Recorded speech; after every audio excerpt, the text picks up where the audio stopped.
I grew up in a home with a disabled brother. All of my parents' money and attention went to him. They pretty much forgot that I existed. All of our family activities were predicated on my brother's ability to participate. I did not qualify for financial aid. I was not a great student, and honestly attending college would have been a waste of money. Instead, my grandfather helped me get a job on the oil rigs. It is hard, dirty, lonely work, but it pays very well. I started as a floor hand apprentice. It is basically the lowest of the low. I did not cut off my family, but I did not go out of my way to stay in contact. I was working in another state, and they did not have time for me anyway. I got a call about 10 years later. My little brother had passed away. I went to the funeral, and my folks looked about 25 years older. It was good to see them, but I left pretty quickly afterwards. It is hard to explain, but I never really got attached to them since they had ignored me since I was 5. I was never abused or anything. I was just sort of a second thought. When my girlfriend got pregnant, I was happy. We had been together for 3 years and I was happy with her. I hope I was making her happy. We talked about it, and we decided to get all the tests so we could know if we were going to have a healthy baby. Before the first test, we agreed that if we were not having a healthy baby, then we were not having a baby. I know it is a horrible thing to contemplate, but I had been through that life for 13 years, and I was free of it with no interest in going back. One of the tests came back positive for one of the conditions that we had decided we would not want in a child. Please understand that I am not in any way saying that people with disabilities should not be born. Only that I knew I would not want to be around for that. We had second, third, and even a fourth opinion. I spent a lot of my savings on tests that insurance would not cover in full. It was not a not great time. Then my girlfriend said that she changed her mind, that she could not terminate. I argued with her for days, weeks, until it was too late. I told her that I would not choose to be around to help with the child, that I would pay child support, but that was it. Our relationship was on cruise control from then until the baby was born. I made sure she got home safe from the hospital, and then I went to work, and I never went back. I pay the child support that I was ordered to pay by court. I did not fight it or dodge it, but I have not seen her or her child since the hospital. I got married 3 years later. We are expecting our first child, and I heard from my ex. The child had passed away. She wanted me to come to the funeral. I said no. I knew it was coming. It was still a gut punch. My parents are upset with me for how I handled things. They went to the funeral. I told them that I did not want the life they had lived while my brother was alive, and that my ex had tried to force me into it after agreeing not to. They said that they were disappointed that they had not raised me right. I got angry and said that they had not raised me at all. I asked them to show me anything they had from my childhood that showed that they had taken the slightest interest in me. They said that wasn't fair because they had to care for my brother. I just said that was my point and hung up. I feel like shit about the whole thing, but my ex knew how I felt and why. To this day, I do not understand why she changed her mind. My wife and I talked before getting married and made the same decision. And thank God, we did not have to make it. But she understood how I felt. Her mom and dad talked to us about it, and they told us that we had to do what was best for us. I had told them everything about my past that was relevant to my relationship with their daughter. Sorry for rambling, but I guess I am just trying to put all my thoughts down while I have the courage to ask. Aita? Story 2. The women at my job made a list of the hottest guys and left me off of it. I posted this in another sub, but I was told it didn't fit, so I'm posting it here. So here's the deal. I 20 work at a store part-time while I'm attending classes. There, a total of 21 of us who work at this store, 13 girls, 8 guys, and we're all around the same age.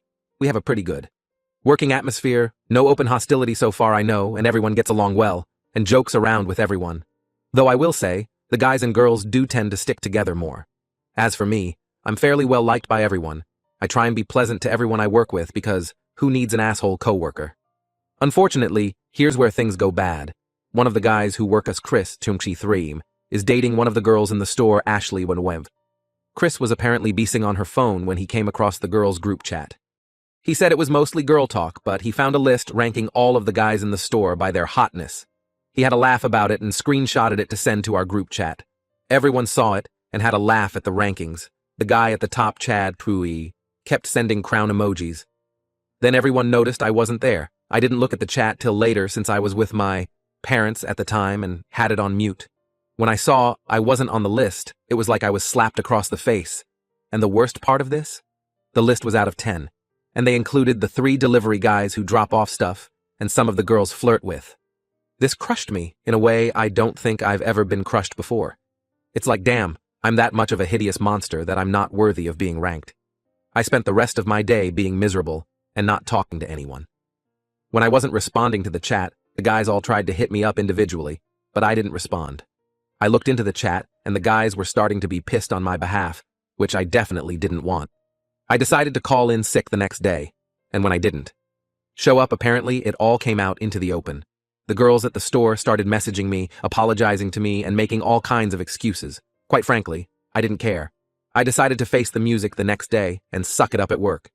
When I walked into work, the atmosphere was a lot more tense than it usually was. Becky, who is the assistant manager and was on the group chat, pulled me to the side and asked if we could talk. I said, okay. She apologized on behalf of everyone in the chat and said that the list was not serious. It was girl talk and not meant to be seen outside the chat. She said that everyone, especially the woman at the store, like me for far more valuable things than simply how I look, and that if it were a list of nicest guys in the store, I'd be number one. I couldn't help but feel like this was damage control and being friend-zoned all in one motion. I said thank you, but I'm past it, and I don't want anyone's pity, and I went about my day.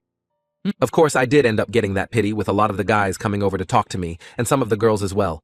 I got so fed up I went to the manager and asked to go home early. She agreed because she kinda knew what was going on.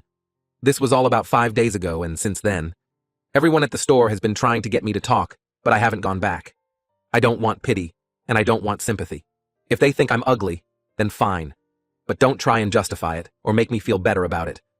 The reason I'm here is because I need advice on how to navigate the situation at my job and with my friends. How do I tell everyone to basically leave me alone and not pity me? Because honestly, I'm leaning towards just quitting. Edit. Hey everyone, I'm reading your comments and I thank everyone for their input, the tough love and all. I just wanted to pop in here and say one thing. I didn't feel entitled to them thinking I was hot. I don't feel entitled to sex or whatever from them. I'm not a nice guy or an incel. The reason I was upset is because them leaving me off the list for relative strangers felt pretty cruel and messed up. I don't know how to describe it. Like, I guess it sucks I'm not attractive to them. But being left off entirely felt like a step too far. Update. Hey everyone, I'm back and boy do I have an update for you. I can't believe this situation exploded so much. There was a fight, arrests, and I think someone might be getting divorced. Okay, not really. People wanted to know how I was doing, so I decided I'd just make an update. I just wanted to clear up a few things. First, I didn't care necessarily if they found me ugly or whatever. I just felt like being left off the list was a deliberate slap in the face. I didn't, or don't, feel entitled to anything.